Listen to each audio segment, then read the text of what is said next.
everyone, welcome back. Okay, so you can tell I've ground all this out, and I think this was in the first video, and we're solid here. Both ends are solid. We got no more cracking through, so that's good. So that's gonna be our end point for the big stuff here. So I want to show you this. We have their high density foam in here behind this, and this is kind of a backer. And this material is still attached to the hull basically. So what I'm looking at doing, I'm not able to get in here, right? I can't get in here with fiberglass or anything like that to do a patch on the inside and then come to the outside and have everything, you know, sandwiched together the way that you want it to. So what we're gonna do here is I have some thickened epoxy, and we're gonna come in with, you know, popsicle stick, whatever we can. Let's get in here, and we're gonna put it up as far as we can go basically. And we're gonna do that all the way around here, down on the bottom side here as well. I'm gonna pry this a little bit and stick as much in there as possible and let it come out. And what I'm hoping to do there is it's gonna be kind of like a liquid backing. So when that cures, it's going to be hard, but we can't get a solid piece of fiberglass or anything in there. So we're going to inject it basically with thickened epoxy on the inside, and that's going to give us a solid base to work off of and allow us to build this up on the outside. The fact that this foam is here as well, we're going to utilize that, and that epoxy will actually bond that high density foam to the outside hull via the thickened epoxy, right? So that's what we're hoping to do here. One other thing I want to show you, very interesting. I'll be right back. We got our tried and trusted straight edge here. So what I want to show you, I'm hoping this is going to show up on camera. We're going to lay that up here, and all right in here we got probably about a 1/4 inch. But as we move it up, and we get even up to here, like we're talking 1/2 inch plus. And even if you come across here, edge to edge, we probably have 3/4 of an inch gap right here, which is a lot more than I thought we were gonna have, being as this hull is so thin to start with. But I think what happened, this was washed up on the rocks, and I'm not sure for how long, and it sat there and wore, and that's how it wore this and put all the pressure right here. Again, there's high density foam up in here. I'm thinking there was so much pressure on here that it forced everything up, and because the foam is still attached to the hull, it kind of took that with it. I did put the straight edge on the other side, and it's flat right across basically.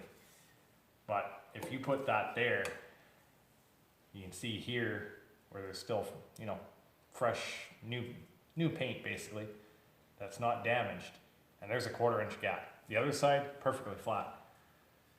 So we're gonna have to build that out. Obviously, it's a lot more than I thought. I didn't think that we were gonna have to go all the way down here to figure that out, but we will.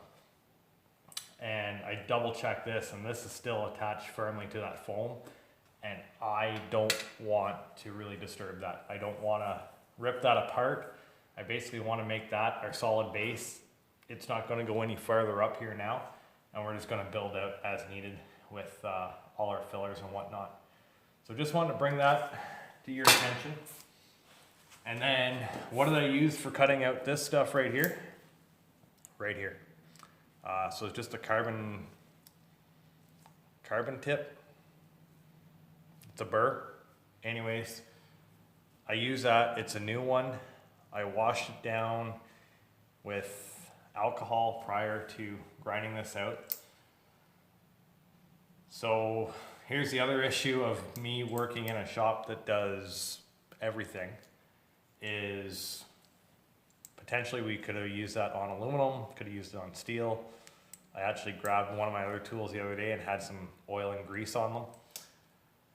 Wasn't really paying attention for that. But anyways, it didn't affect this job, it just got all over my hand. So one thing that you got to be aware of is you just can't take an oily old burr and grind into this, because again, we're going through all these steps and precautions to keep this work surface clean and free of dirt and grease, oil, and all that other good stuff. So if you're like me, or you know, you got a garage at home and you're doing this, you just want to take care that everything that you're using is cleaned prior to putting it on here. The other tool I used is just an angle grinder right here, and it's got a disc on it. It's 60 grit, and I use that basically to bring my taper out a little bit farther. We are going to bring this out farther after. I want it to get to working material right now. I'm not going to make this hole here any bigger at this point. So there's no more need for the burr. There's no more need right now for this. I'll use my other sander for making this bigger whenever we start laying up some glass and some filler in here. But right now, we're going to mix up some thickened epoxy, and we're going to get to work stuffing that in so that when I do come in tomorrow morning, we're going to be, hopefully that's all cured, good to go, and we're going to be able then to hop on and then start building this out after a quick sand. So anyways, let me get set up. Again, here's the two tools that I used. Just your standard burr, and it's tapered, right? So that allowed me to get in there as I needed to and work your way around like this. They work really well. And again, just a 60 grit, 2.5 inch disc, I think, on an angle grinder, and that did the rest of the prep work for me. Let me get set back up, and I'm going to show you what kind of thickened epoxy we're going to be using here.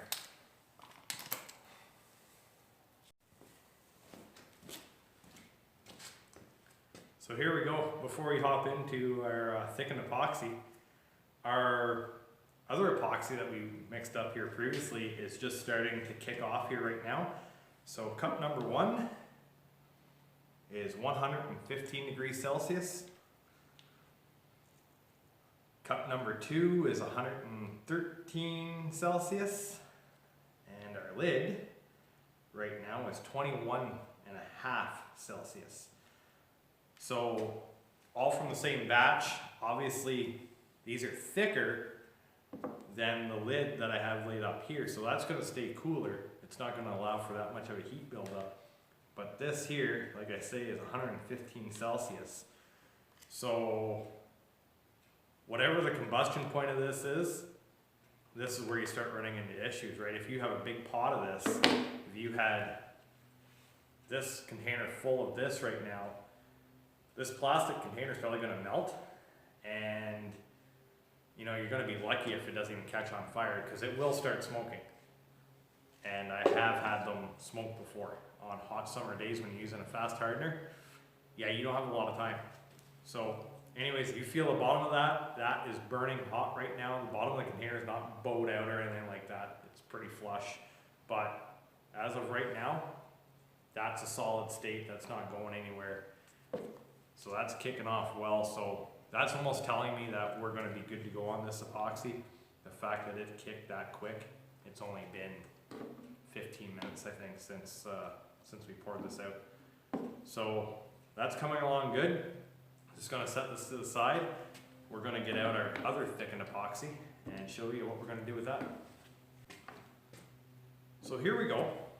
And what we're going to be using here right now to fill that hole and to give us a back to work off of is going to be this system here, and this is by West System, and it's called G-Flex, and it's already pre-thickened epoxy. It's a 2-part, right? It's a 1-to-1.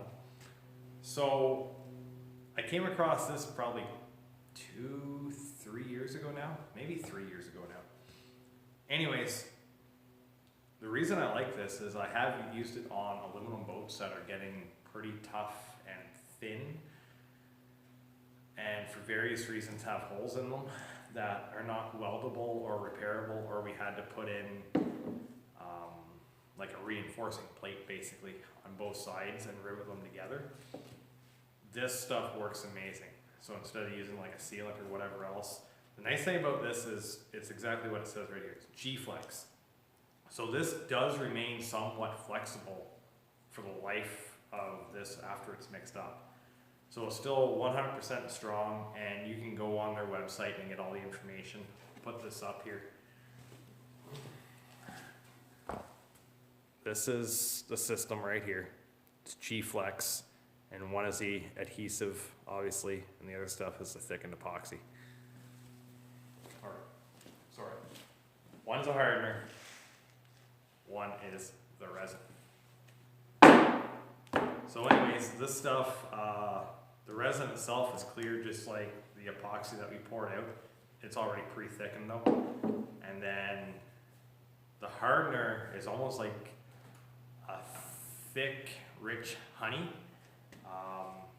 A very dark amber color basically. And this stuff has some potency to it, so I definitely recommend wearing a mask or a respirator when you open this up. If you think you don't need one, when you open it up, you'll realize you're gonna need one. So, anyways, like I say, this is, let me confirm this here. It's a 1.2 part resin to a 1 part hardener by weight. And that's pretty close to a 1-to-1. And I'm not going to say that you shouldn't weigh this out and everything else. I mean, they've done their research, and this is what it says on here, is a 1.2-to-1, right? That's pretty darn close to a 1-to-1. And if you've ever used JB Weld before, or something along that lines, that's pretty much what you're looking to do with this, right? And if I'm not mistaken, I think the more hardener you add to a certain extent, the quicker it's going to go off. The less you add, the slower it's going to go off. But they want you to stay close to that 1.2 to 1 ratio basically. So 1-to-1 equal parts, you're good to go. I've used this a lot over the course of the last few years, and these quart systems do go a long way. I've done a lot of stuff with these, and I'm almost empty on these. I have another box over there brand new that we're gonna crack open, but I still have enough to use up here, so that's what I'm gonna mix up for our project here on the other side. Again, everything that I have here, this is stuff that I use. It's not a paid promotion, nothing like that. There's nothing wrong with the stuff I use. It's good, and that's why I'm using it. The other side of it too is that we are limited to what we can use. And I've touched on that in past videos too, about what's available up here in Canada, what we have access to, and sometimes, you know, maybe one epoxy is not available at the time, so we got to settle for another one. And as long as they work and do their job, and that's what I'm getting at, as long as you have a good brand name and it works for you, perfect. By no means do you have to say you got to use one brand name across, although the manufacturers, and for certain instances, for warranty or anything like that, they're going to want to know that you're using their system start to finish. But at the end of the day, most epoxies that you're using here for boat repair are, you know, the same base, the same components. It's just a company's own way of mixing it and what else they add to it potentially. So again, not paid promotion. I use what I have access to basically, and you know, these are great companies as well, right? So West System, they've been around for a long time. They got great stuff out there, and Gel Coat International on the epoxy side of things, I mean, they do a lot of stuff out there. They're huge on the market. So again, they're not the same company, but they both have the same aspect in mind, repairing your boat. Anyways, I'm going to prep up. We're going to get this out onto a piece of cardboard here, and we're going to start mixing it up, and then we're going to get to work putting this in our hole. Okay, so I got all set up here. Just a piece of cardboard, nothing fancy, piece of wood, whatever's going to work for you. Make sure it's clean both sides. Popsicle stick, whatever spreader you want to use. Just make sure they're clean.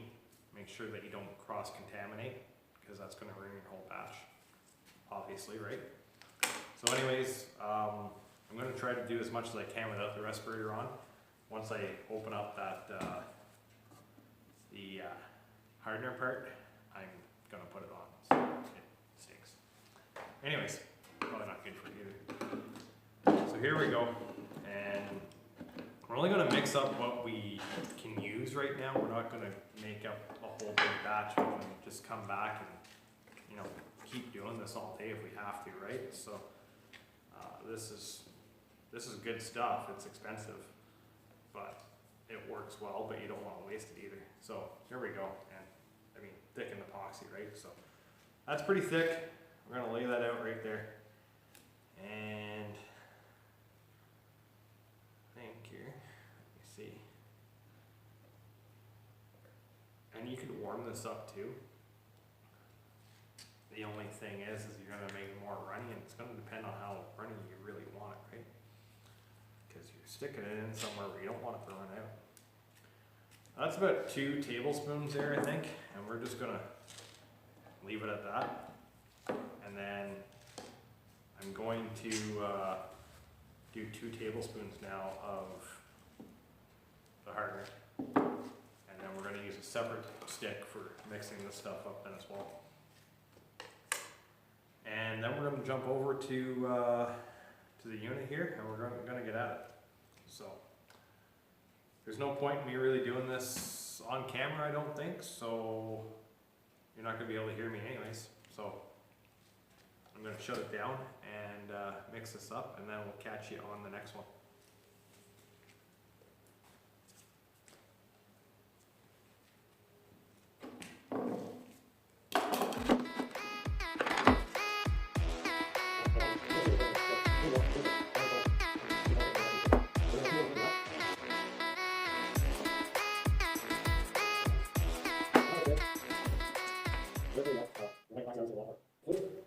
And this stuff here, that's like a thick caramel basically.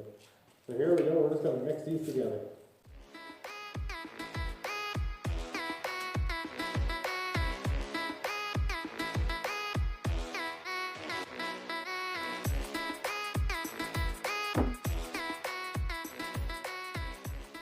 So it's saying here, I'm just reading the can, and it's been a while since I tried this open.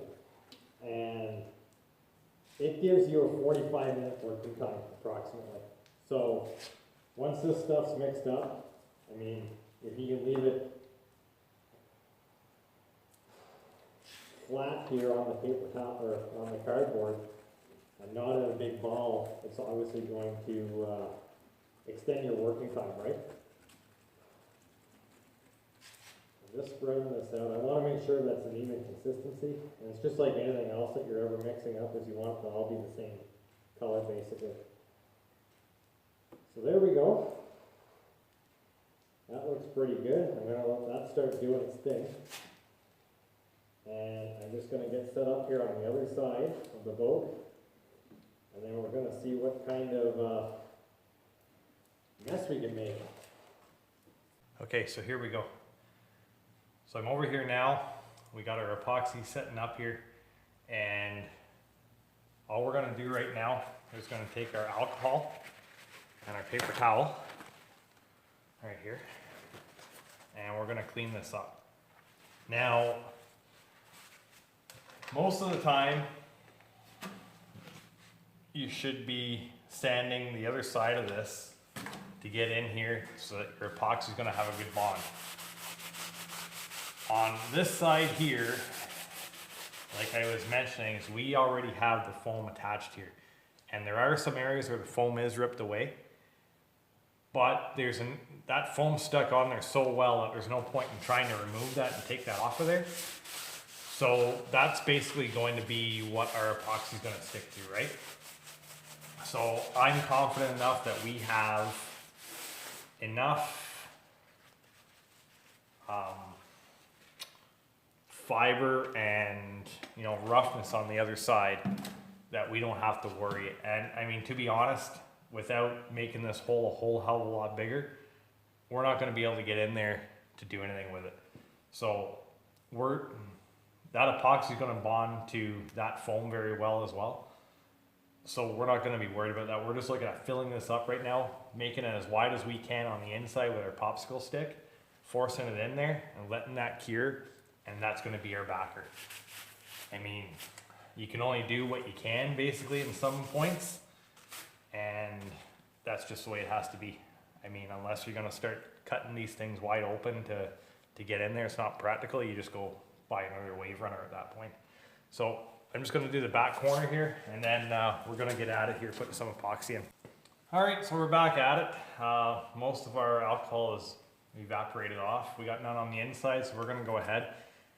We're not looking at making this too complicated, right? We're just looking to get epoxy down into these cracks. We're just gonna fill up our popsicle sticks, jam them in there, you know, do that all the way around. We're just looking to basically make a barrier and to make that watertight if we can at this point. So I'm just gonna grab my screwdriver so I can open that up a little bit.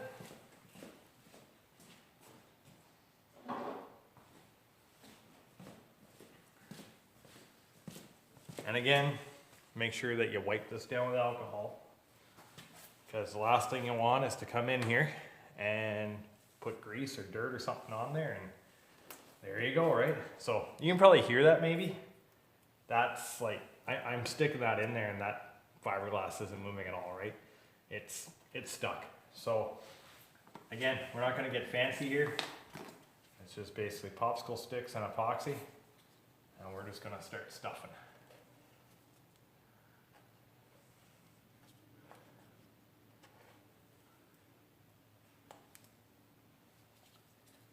That's all we're looking at doing here, folks. This isn't rocket science, like I say.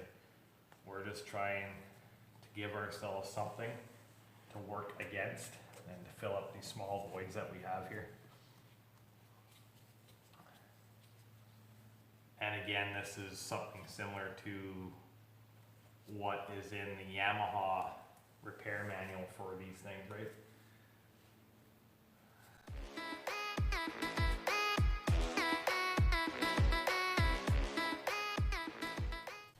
You could mix up your own batch of epoxy to do this.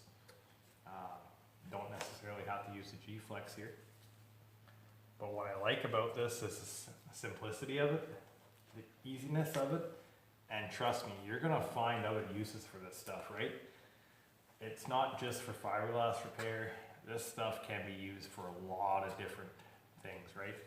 And again, this isn't a paid promotion, but I'm shoving that up to, you know, I'm even pushing phone out of the way to get that up there, right? So we know this is going as far as it has to.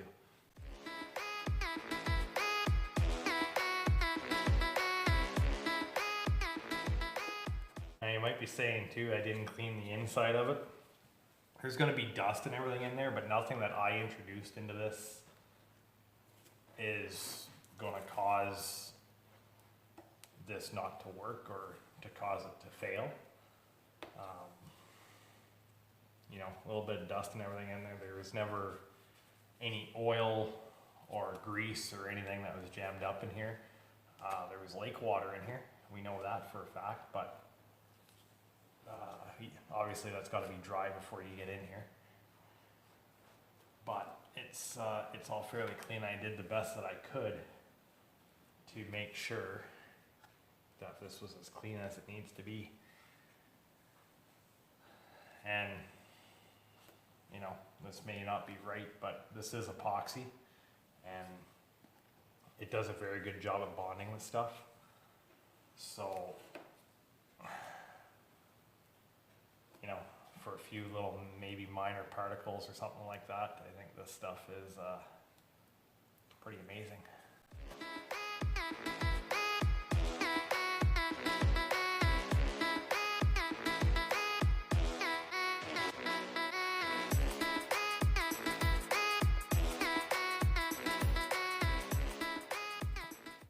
That's all you're gonna do is you're just gonna, you know, keep working this across. So.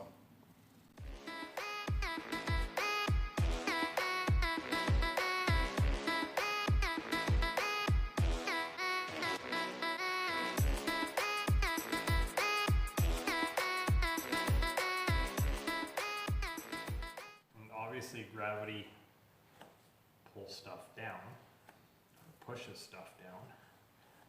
So my own opinion here is if you can, the higher you can get this up, and then it's going to work itself down before it starts to set and cure, it'll actually end up where you need it versus trying to put it where you need it and then it ends up past the area where you actually need the stuff to stay.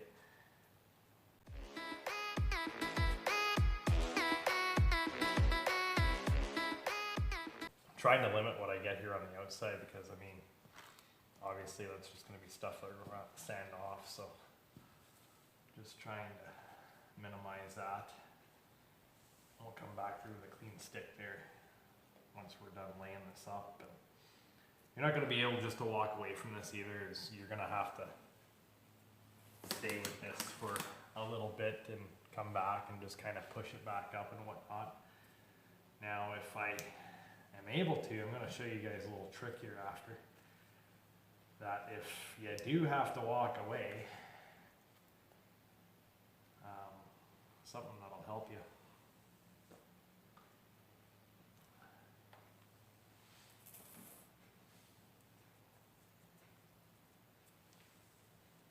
And obviously I'm not wearing my respirator right now. You know, it's a good recommendation that you do. That amber colored hardener is potent on its own. But once you mix it into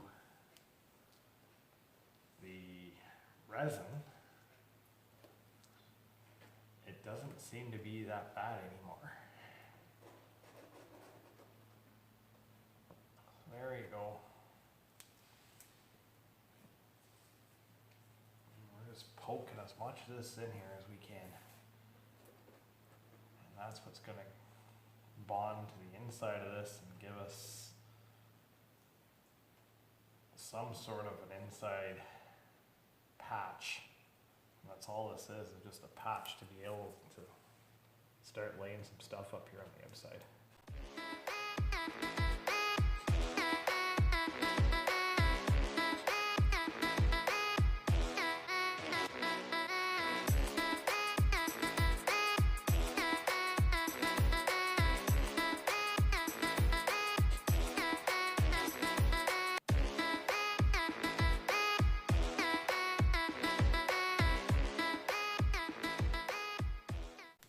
Okay, I'm just gonna hop on the back here. Got a little small hole to fill back there. I'm gonna come up and with whatever we have left over here, we're just gonna smooth this out. And it's going pretty good. Happy about that. So we're just gonna come back and level it up a little bit, and that'll be it for today.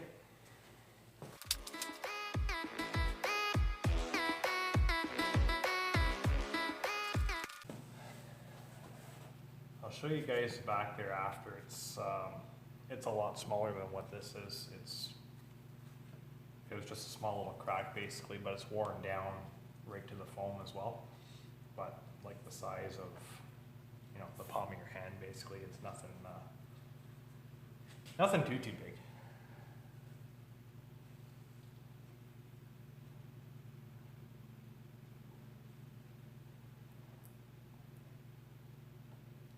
I got a good void right there, so I'm really gonna try to get some epoxy up into there.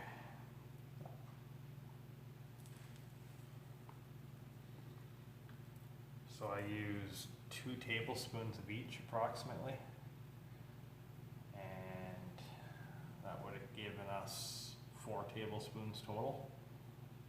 And to be honest, that's all I got left, and we're gonna put that in there. So we mixed up just the right amount for this time around, which kind of surprised because that never happens. And you're always better off, well, not always, but whenever you're working with epoxy, you're better off just to mix up as you need it. You can have cups ready to go, but don't mix it all up at once, because then you're limiting yourself to, 30 minutes, 20 minutes, whatever your working time is. And, you can keep going on this for an hour or whatever and just keep mixing smaller batches and, giving yourself that working time, right? It's not a race unless you mix up all your epoxy at once, and then it's a race. But we're just gonna come in here, we're gonna smooth this out, we're gonna try to avoid any air bubbles as much as possible. just with light pressure here. And there. That's actually looking really good, guys. I'm actually really happy with this here right now. So I'm gonna give us a skim layer right across here, and that's gonna hopefully tie everything from the back to the front. And then when we come back in here, it's just gonna be a light sand. And then we're gonna be able to start laying up some more thickened epoxy with filler in it to start giving us some more strength and to start shaping this.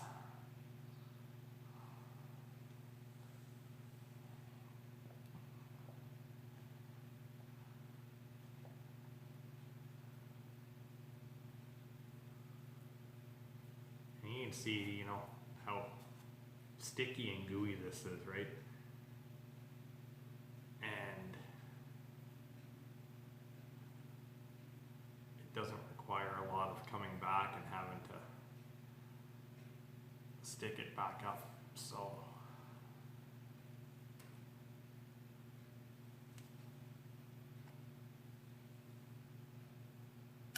there we go. Just gonna double check the back here. That's it. Like I used all that up, so that's good. We probably have another 20 minutes here before this stuff starts to activate and start working. So, but we get very minimal sag, which is awesome news.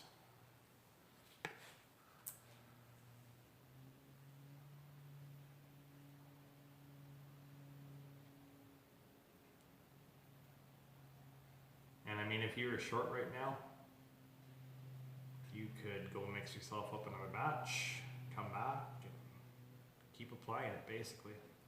The only thing you want to do is you don't want to end up with like inches and inches of epoxy, right? Because epoxy is obviously building heat. And again, it's one thing if you start a fire in your mixing cup. It's another thing if you start a fire on the boat that you're working on. We don't want to do that. Well, sometimes you want to do that, but you and I both know that you can't do that, even though you really want to.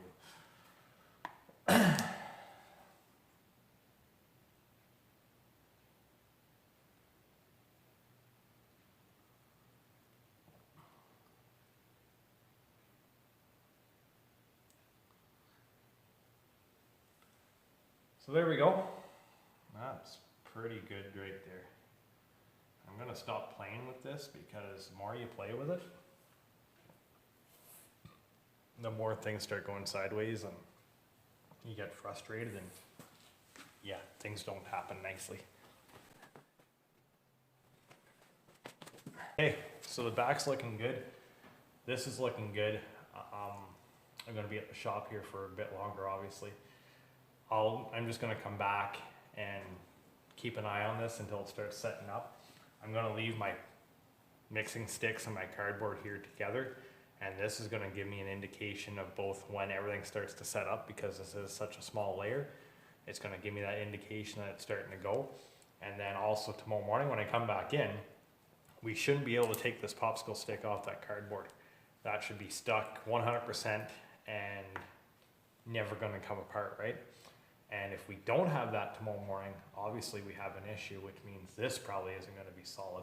So I always like leaving, you know, whether it's gel coat, resin, epoxy, whatever, I like leaving this out because that gives me an indication that yes, we have a full cure, or oops, we have an issue. Anyways, I think I'm going to leave that there. I hope the videos on this, you know, are appealing to you, and I hope somebody out there is able to use this for their own project or for at their shop, whatever. If you do, please hit the subscribe button, and you know, if you like it, hit the like button. And other than that, we're going to catch you tomorrow when I come back in, and we're going to see where we stand with everything, and then we're going to move on from there. So again, thanks for watching. Have a great day, and we'll catch you on the next one.